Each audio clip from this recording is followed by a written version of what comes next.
ನಮಸ್ತೆ. ಇವತ್ತು 17th July 2020 numerical ಕ್ವಿಝನ್ನು solve ಮಾಡೋಣ. First question is A bag contains 6 red balls, 11 yellow balls and 5 pink balls. If 2 balls are drawn at random from the bag one after another, what is the probability that the first ball is red and the second ball is yellow? 6 red balls, 11 yellow balls, 5 pink balls. ಅದರೊಳಗಡೆ first 2 balls ತಗೋಬೇಕು. First ball red ಆಗಿರಬೇಕು, second ball yellow ಆಗಿರಬೇಕು. ಅದ್ರ probability ಎಷ್ಟು ಅಂತ ಕೇಳಿದ್ದಾರೆ. Total number of balls ಎಷ್ಟಿದೆ? 6 + 11 + 5 = 22. Total possible outcomes ಎಷ್ಟಾಗುತ್ತೆ? 22 C2 ಆಗುತ್ತೆ. 22 factorial divided by 2 factorial into 22 minus 2 factorial equals to 22 ಒಳಗಡೆ 2 ಹೋದರೆ 20 ಆಗುತ್ತೆ. 20 ಫ್ಯಾಕ್ಟೋರಿಯಲ್ ಕ್ಯಾನ್ಸಲ್ ಆಗಿ ಇಲ್ಲಿ ಮೇಲ್ಗಡೆ 22 ಇಂಟು 21 ಆಗುತ್ತೆ divided by 2 1 2 11 22 11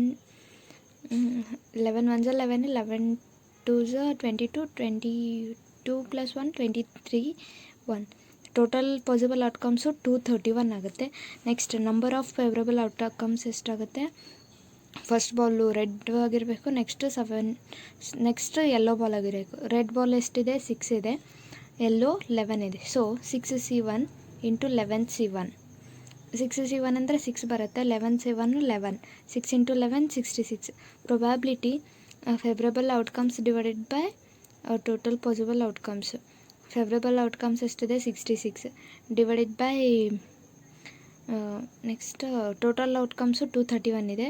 11 6 66, 11 21 231. Next 3 2 6, 3 7 21.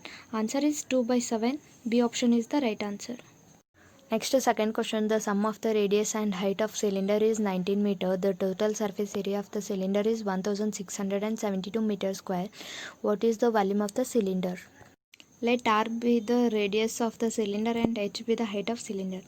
And sum of radius and height is 19 meter. So R plus H equal to 19 meter. Then they given total surface area TSA equals to 1672 meter square. Then they are asking what is the volume of cylinder.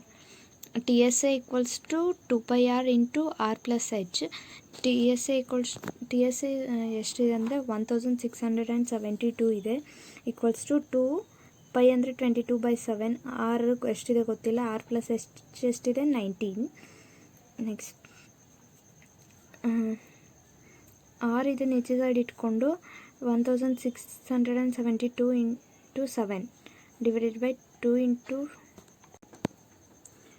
22 into 19. 2 1 ಎಷ್ಟು? 11 2 11 1 11 5 ಉಳಿತದೆ. 11 5 55, 2 ಉಳಿತದೆ. 11 2 22. Next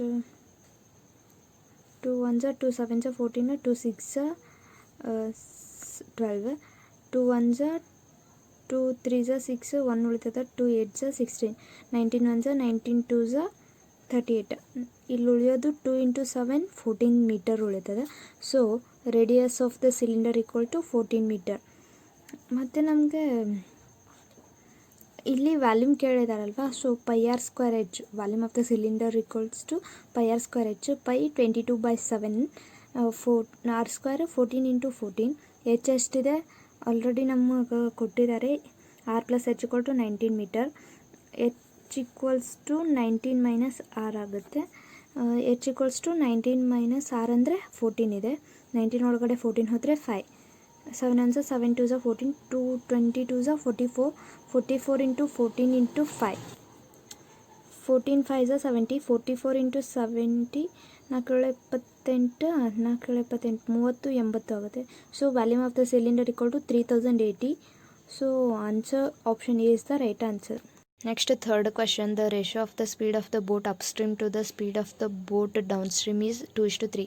What is the speed of the boat in still water if it covers 42 km downstream in 2 hours 20 minutes? The ratio of the speed of upstream and speed of the downstream is 2/3.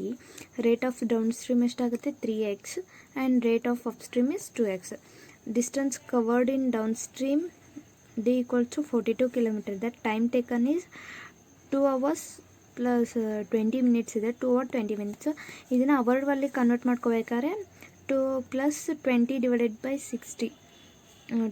0 cancel ಆಗಿ 2 1 2 3 3 2 6 6 plus 1 7 7/3 hour ಆಗುತ್ತೆ. Next speed in down stream ಎಷ್ಟಿದೆ? 3x ಇದೆ. D distance 42 kilometre. Next time 7/3. 7 1 7 6 42 6 3 18. 3x equal to 6 into 3 3 3 cancel ಆದರೆ x equals to 6 ಆಗುತ್ತೆ.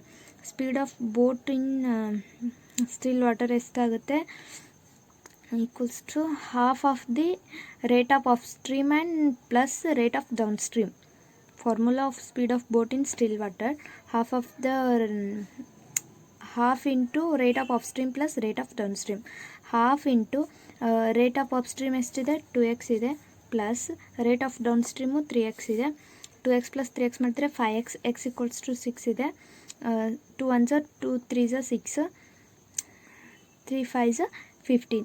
So speed of boat in still water is 15 km/h. So option B is the right answer.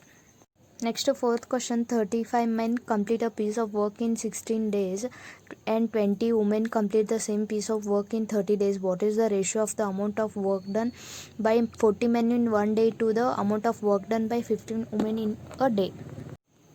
35 men can complete a piece of work in 16 days. Same 20 women can complete the same work in 30 days. ಹಾಗಿದ್ರೆ 1 men 1 day ಒಳಗಡೆ ಎಷ್ಟು work complete ಮಾಡ್ತಾರೆ ಅಂದರೆ 1 divided by 35 into 16. 1 men ಅಂದರೆ 1 divided by 35 into 1 day ಒಳಗಡೆ ಅಂದರೆ into 16. ಹಾಗೆ 1 women 1 day ಒಳಗಡೆ ಎಷ್ಟು ವರ್ಕ್ ಮಾಡ್ತಾರೆ ಅಂದರೆ 1 ಡಿವೈಡೆಡ್ ಬೈ 20 ಇಂಟು 30. 1 women ಅಂದರೆ 1 ಡಿವೈಡೆಡ್ ಬೈ 20. 1 ಡೇ ಒಳಗಡೆ ಅಂದರೆ ಡಿವೈಡೆಡ್ ಬೈ ಇಂಟು 30.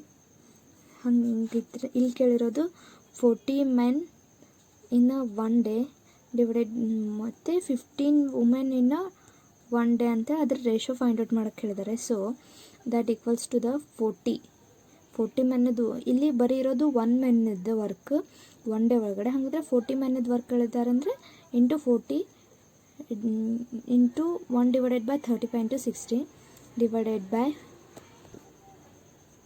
15 ವುಮೆನ್ದು 1 ಡೇ ಒಳಗಡೆ work 15 into 1 divided by 20 into 30. 15 1 15 2 30. 8 5 40 8 2 16. 5 1 5 7 35.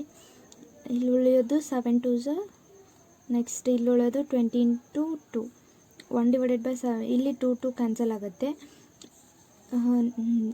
Numerator of denominator ನ್ಯೂಮರೇಟರ್ಗೆ ಹೋಗುತ್ತೆ. ಸೊ 20 ಡಿವೈಡೆಡ್ ಬೈ 7 ಆಗುತ್ತೆ. Last fifth question. A man sold on article for 6800 and incurred a loss. Had he sold the article for 7850, his gain would have been equal to half of the amount of loss that he incurred. At what price should he sell the article to have 20% profit? Let cost price of that article is x. ಆರ್ಟಿಕಲ್ದು cost price x ಇದೆ ಅಂತ ತೊಗೊಳ್ಳೋಣ. Next ಅದಕ್ಕೆ 6800ಗೆ ಮಾರಿದರೆ loss ಆಗುತ್ತೆ.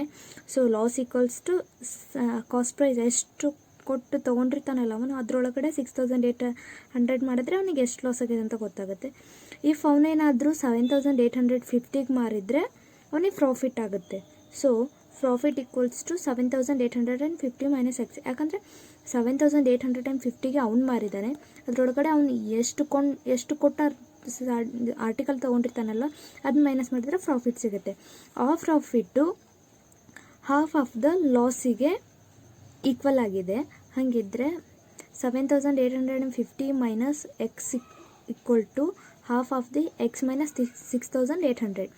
Profit ಎಷ್ಟಿದೆ? 7850 minus x. Loss ಎಷ್ಟಿದೆ? X minus 6800.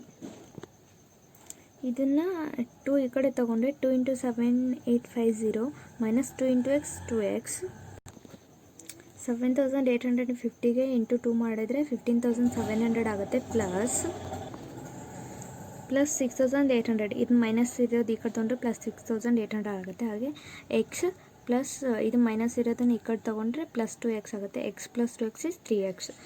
15,700 ಮತ್ತು ಎಕ್ಸ್ 6,800 ಆ್ಯಡ್ ಮಾಡಿದರೆ 22,500 ಬರುತ್ತೆ. That equals to X 3x and X equals to 22,500 divided by 3. 3 7s are 21, 15 ಉಳಿತೆ, 3 5s are 15.